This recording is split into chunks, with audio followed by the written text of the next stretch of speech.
In anything that you give more, you never lack.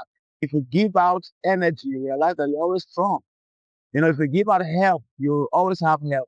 If you give money, you always have money.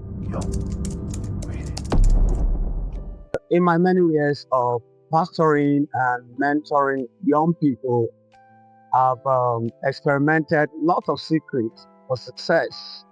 And one amongst many is what I'm going to be unveiling to you today. It's the blessedness of giving. And in Acts chapter 20 and in verse 35, if you read that scripture, the writer of Acts was stating, and he says something, he said, I have shown you all things, how that it is more blessed to give than to receive.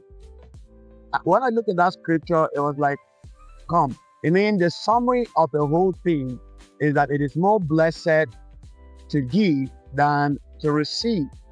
And this is actually the truth. And examples are replete in scripture. And since it is not a preaching session, I don't want to get into deeper scriptural exegesis. But be that as it may, I've come to understand that sincerely speaking, giving is more beneficial than receiving.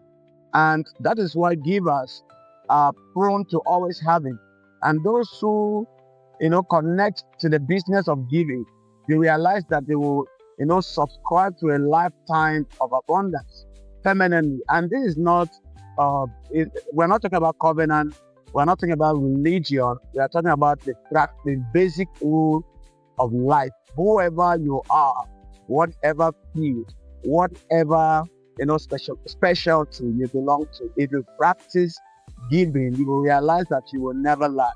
In anything that you give more, you never lack. If you give out energy, you realize that you're always strong. If you give out help, you always have help. If you give money, you always have money. If you give greetings, you always have greetings. I share a story with you.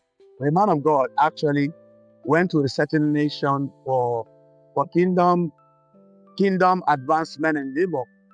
And then when he got there, as a man of God, he was very serious with his serious face and disposition. So he went about with a serious demeanor, and literally everybody he was passing was giving him back exactly what he was giving to them. As he was appearing serious, everybody was appearing serious. And so the man came back with a report that in that nation, nobody smiles.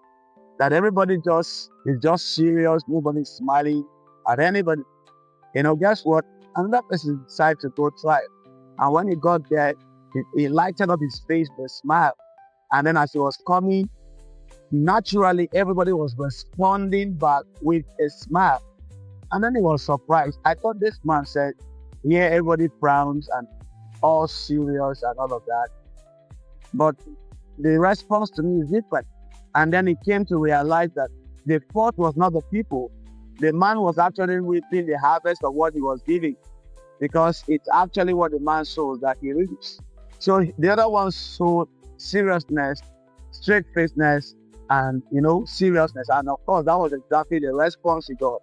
But this other man came sowing smiles, and he in turn, he received the harvest of smiles. And that's what it is. If you sow love, you receive love.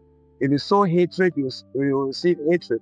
If you sow malice, you will reap the harvest of malice. And so, whatever you do, whether business, whether as an entrepreneur, whether you're an employee, think giving. Think about what you can give. Think less of what you can get in return.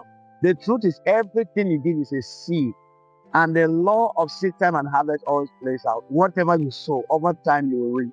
The Lord bless you. I'm always waiting for you at the top. Congratulations.